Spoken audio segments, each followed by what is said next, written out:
All good, inshallah.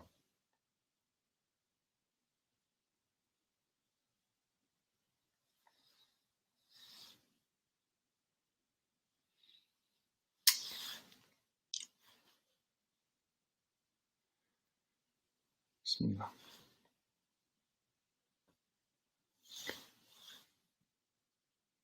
All right. أعوذ بالله السميع العليم من الشيطان الرجيم بسم الله الرحمن الرحيم الحمد لله رب العالمين ولا عدوان إلا على الظالمين والعاقبة للمتقين اللهم صل وسلم وبارك على عبدك ورسولك محمد صلى الله عليه وسلم وعلى آله وصحبه وسلم تسليما كثيرا. So just as everyone's getting logged back in, inshallah ta'ala, I wanted to first and foremost apologize for the technical difficulties that we had tonight. And inshallah ta'ala, we'll try to see if maybe we can re-record a shorter version of the juz and put it back up. It seems like Zoom had some issues tonight. It was down. So inshallah ta'ala, I'll go ahead and just continue with the discussion. And as I started yesterday, we started talking about Ibadur Rahman. We started talking about the servants of the Most Merciful.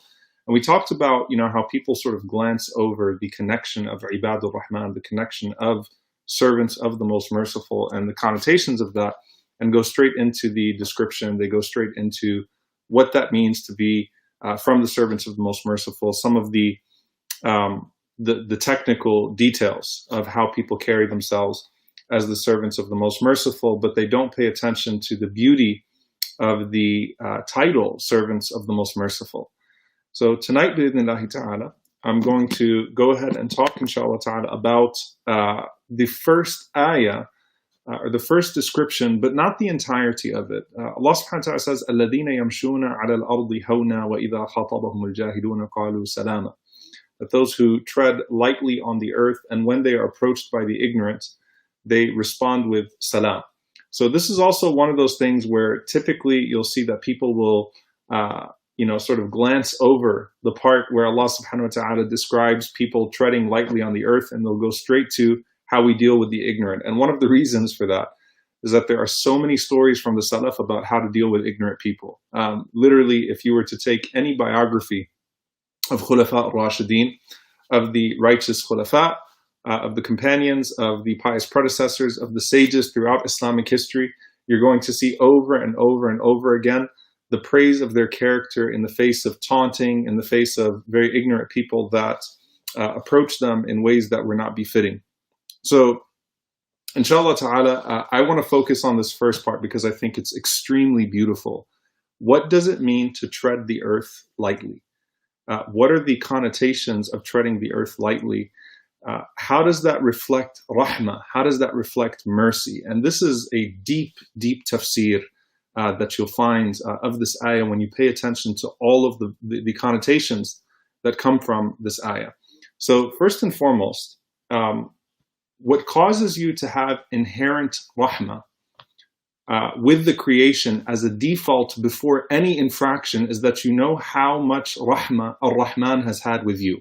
And so it's still connected to the Most Merciful. And that's why the ulama say that when you get angry with someone, then first get angry with yourself. When you think about taking revenge on someone, think about how many times Allah subhanahu wa ta'ala did not immediately take revenge on you for a transgression that you had in regards to one of His rights. When you see yourself slow to forgiveness, think about how quick Allah is to forgiveness with you. And so the first way that you walk the earth with rahmah, with mercy, is this inherent understanding that Allah subhanahu wa ta'ala has been so merciful with me. Allah subhanahu wa ta'ala has so much rahmah with me and allows me to walk this earth and allows me to benefit from this earth and allows me at times that, those mistakes, those inherent sins that are going to come as a part of my being Banu Adam, from the children of Adam alayhi salam, and Allah subhanahu wa ta'ala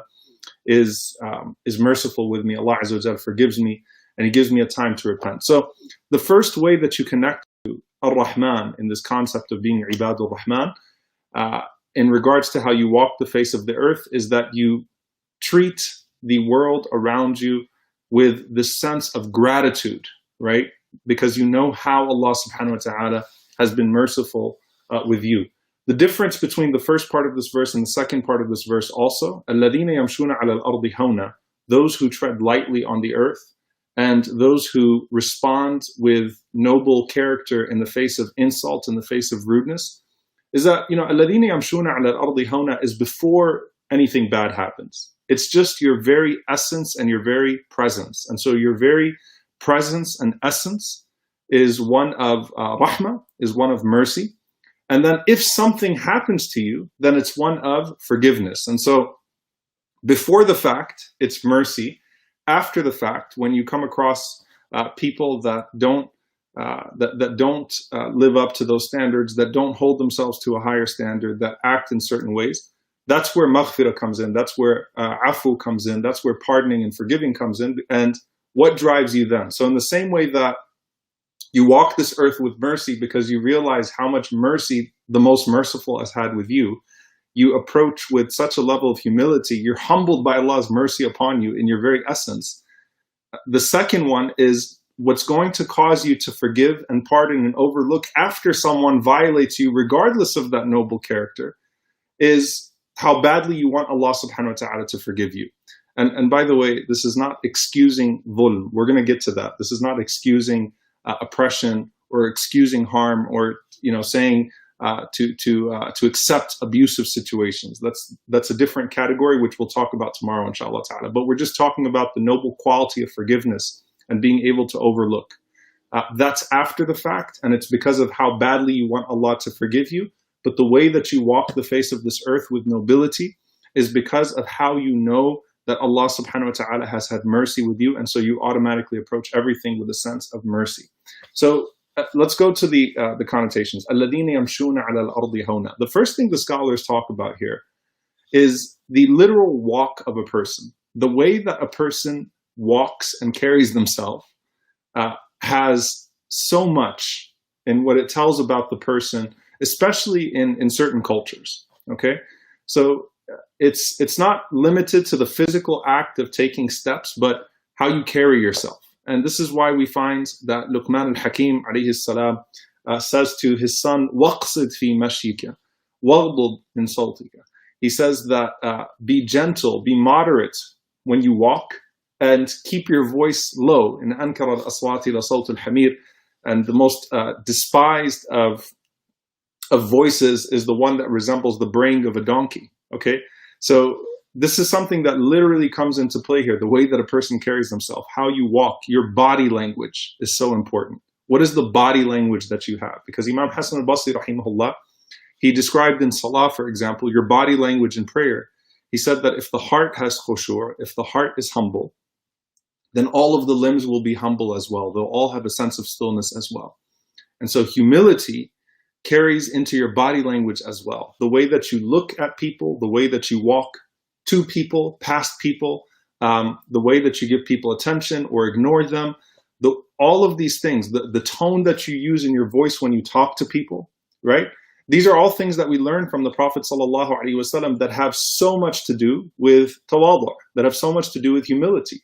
And so it's not just the physical act of taking steps, but rather it's body language. What does body language suggest about humility?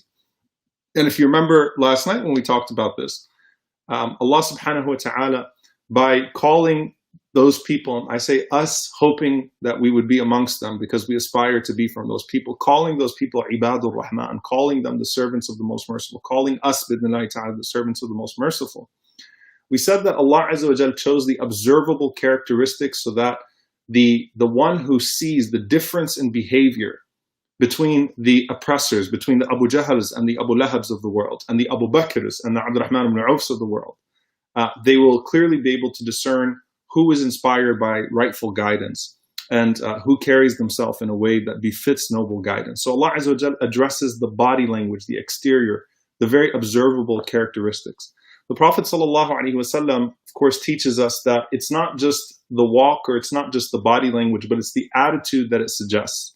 So he said, ﷺ, in a hadith from Ibn Umar radiallahu ta'ala anhu, that بينما رجل يجر إزارة, that there was a man that was walking and he was dragging his thobe, he was dragging his izar, his garment, with pride. Okay, so it was out of a sense of pride. Allah subhanahu wa ta'ala khasafa bihi al-ard.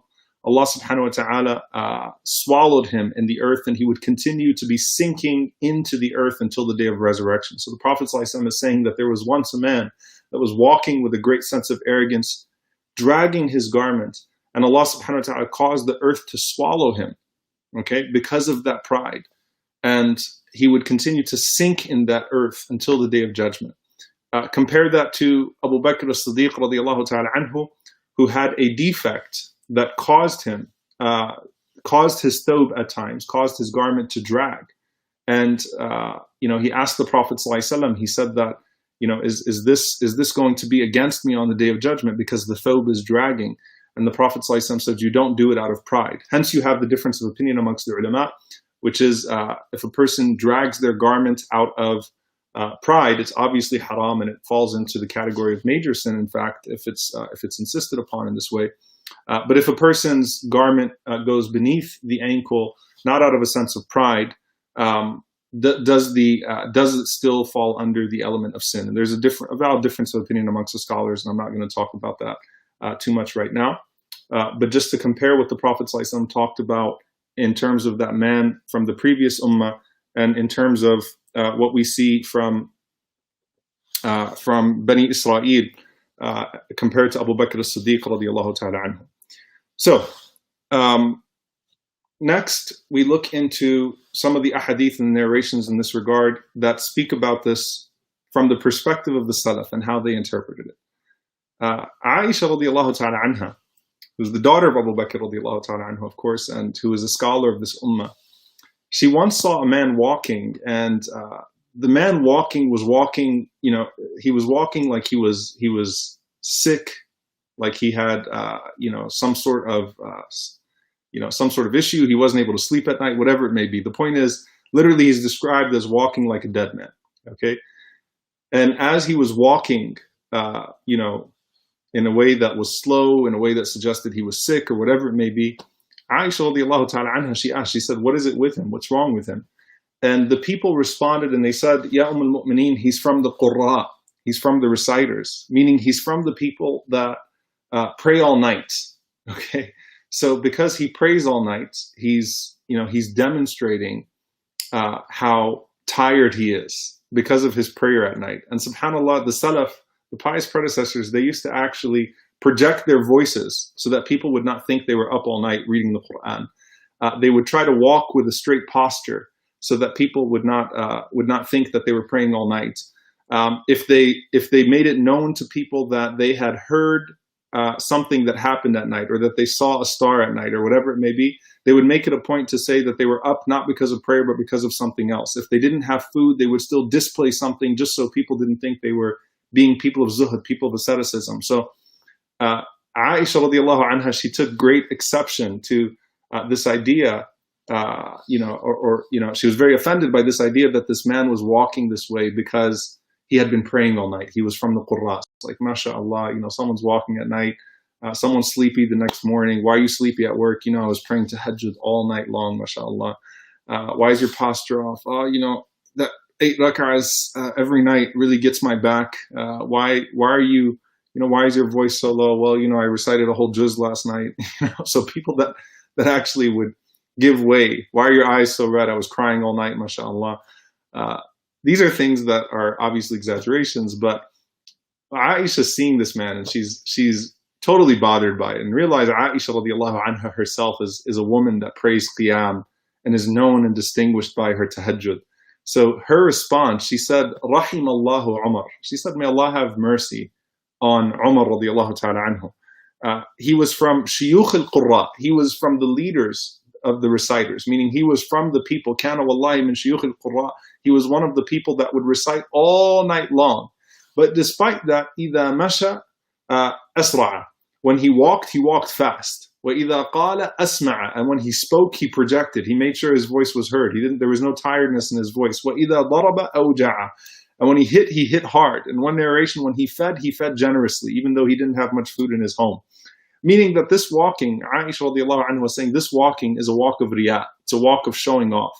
And so just as, يَمْشُونَ عَلَى الْأَرْضِ هَوْنًا, There's the pride, the pride in your tribe, obviously in those times, the pride in your strength or your physical, abilities, or your posture, pride because you have wealth, pride because you drive a certain car, pride because of your position. Those are all types of pride, but religious pride can actually manifest false humility. And that is also riya and condemned in this. That's also a showing off that's condemned in this ayah.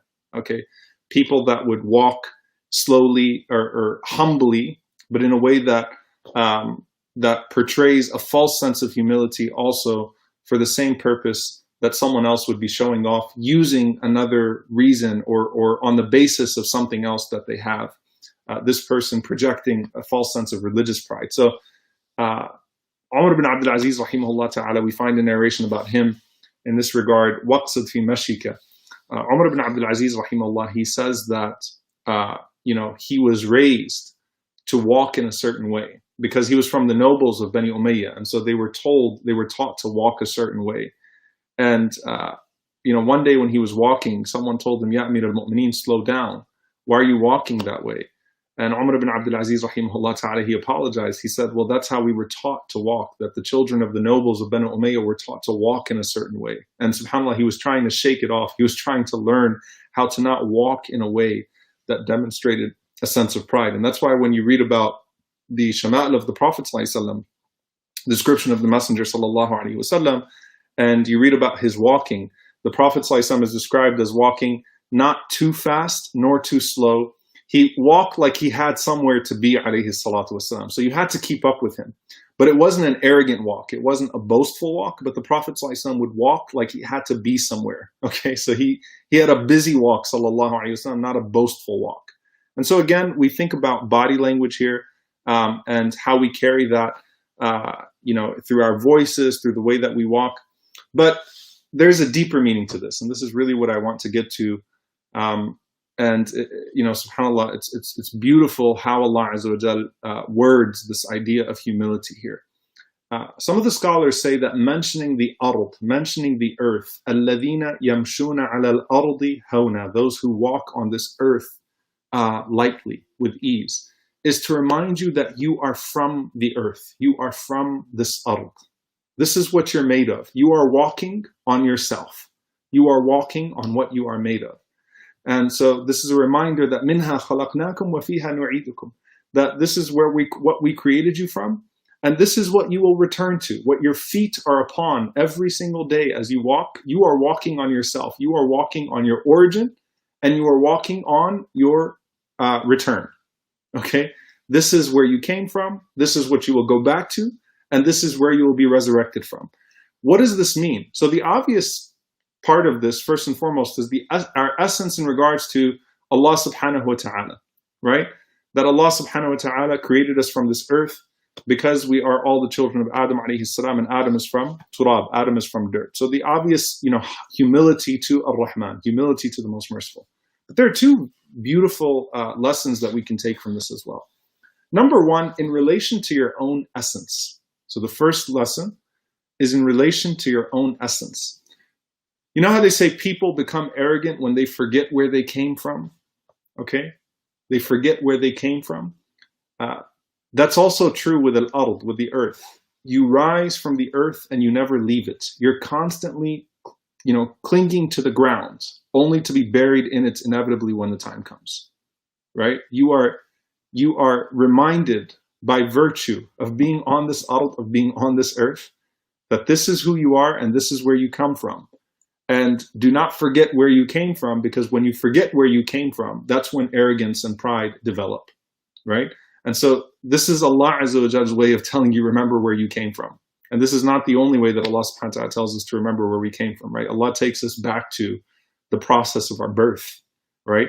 And if you remember that you came from nutfa, that you came from that dirty drop of fluid, it should humble you. And so here, as you go out with your, about your business every day, as you are clung to the earth, as you are walking on the earth, realize you're walking on your own essence. You are treading upon your own essence. So that's the first thing. It's in regards to how you view yourself. Don't forget where you came from. تَمْشُونَ عَلَى الْأَرْضِ وَأَنْتُمْ مِنَ الْأَرْضِ. You walk on this earth and you are from this earth.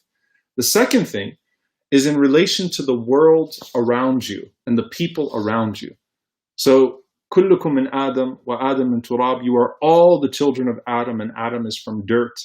And so you don't have takabbur, you don't have pride with anyone else, because you realize that you are from the same material as them, and that all of the distinctions, the worldly distinctions, are not distinctions in the sight of Allah subhanahu wa ta'ala. They're false distinctions. The only true distinction is taqwa, is God consciousness. And that's something, a taqwa ha-huna, that's concealed in the heart. And so you don't belittle people on the basis of their race, on the basis of their education level, on the basis of their wealth, on the basis of their status. You don't belittle people. You don't look down on other people, because you realize we came from the same thing. And you know what? When we go to the earth, we will all be buried in the exact same way. And to Allah subhanahu wa ta'ala, we are all the same, except by virtue of taqwa, by virtue of God consciousness. And so you remember that the person in front of you, because realize all of these verses are going to be about how you deal with people. The person in front of you is made from what you are made from, and will return to the same earth that you will return to, and will return to Allah subhanahu wa ta'ala just like you. And the only thing that will distinguish you on that day are your good deeds. So that's those are the two ways that we understand ala al-ard and the benefits of ala al-ard. The next thing is, what does it mean to have a subtle presence? And this is really what the verse is talking about, is having a humble presence. Okay? And so the scholars say this is comprehensive. Like when the Prophet ﷺ says, "Man tawada'a lillah rafa'ahu Allah," whoever lowers themselves for Allah, Allah elevates them. What does it mean to have a subtle presence? The scholars mention a few things here. They mention that you don't make people get up for you. They mention that you don't make gatherings uncomfortable, by your presence. And there are many ways to make a gathering uncomfortable. People don't have this idea that you have grand expectations of them, that when you enter the room, it's a heavy presence. You don't let others always serve you. Mujahid rahimahullah, he says that I accompanied Ibn Umar radiallahu ta'ala anhu for many years, many journeys. And I did it so that I could serve him, so I could do khidmah to him, but he ended up doing more khidmah to me, right? So this idea that you don't let people serve you, you don't let people carry your things, you don't get easily agitated to where people are afraid of saying certain things around you because they know that your presence is heavy, and so they always have to watch their words carefully because you have a hot temper. You don't harm the gathering. You're not loud. You don't disturb people. You don't cause adha, pollution, to the world around you. By the way, don't worry, I'm not sick, inshallah. I just forgot to grab my cup of water. Okay. So the point is that you have to actually ask yourself, when I walk into a room of people, what does that do? Right? What type of message does it send to the gathering? And there's a difference between people honoring you because you're a noble person, noble akhlaq, noble characteristics. Like Uthman radiallahu ta'ala anhu. When Uthman radiallahu ta'ala anhu came in upon the Prophet ﷺ, the Prophet ﷺ would sit up and fix his garments. And he said, "Should I not be shy from a man whom even the angels are shy from?" Radiallahu ta'ala anhu. So, what does your presence do to the gathering? And then inshallah ta'ala, I'll just mention a few more things. And I think my throat is telling me I should stop, even though I don't have a sore throat. Alhamdulillah, I just need to get some water. What does it mean to have humility with your parents? What does it mean to have a subtle presence with your parents? Allah subhanahu wa ta'ala says, وَاخْفِضْ لَهُمَا جَنَاحَ الذُّلِّ مِنَ الرَّحْمَةِ. SubhanAllah, look at the language that Allah Azza wa Jal uses. That you lower your wing in humility, min al-dhulli, you lower your wing in humility and rahmah and mercy. And we are here described as ibadur rahmah. So what does it mean to not, when you're a kid and your parents call upon you and you're slow to respond to them, or you give them a hard time, that's one thing. But then when your parents get old, in particular, and you're serving them, how do you make them feel when you serve them? Do you make it known to them? Is it Is it a heavy presence, like, fine, I'll do this for you? Or is it, I'm honored to serve you? The subtle presence in the home. The Prophet ﷺ, when he would come home, Aisha radiallahu ta'ala anha, she was asked about his home life. She said, "Kana fi khidmati ahlihi." He was so simple, and he was in the service of his family. He would milk his own sheep. He would patch his own clothes. He'd go to the market to buy his own things. He would sit and he would eat with servants. He would initiate the salam to others.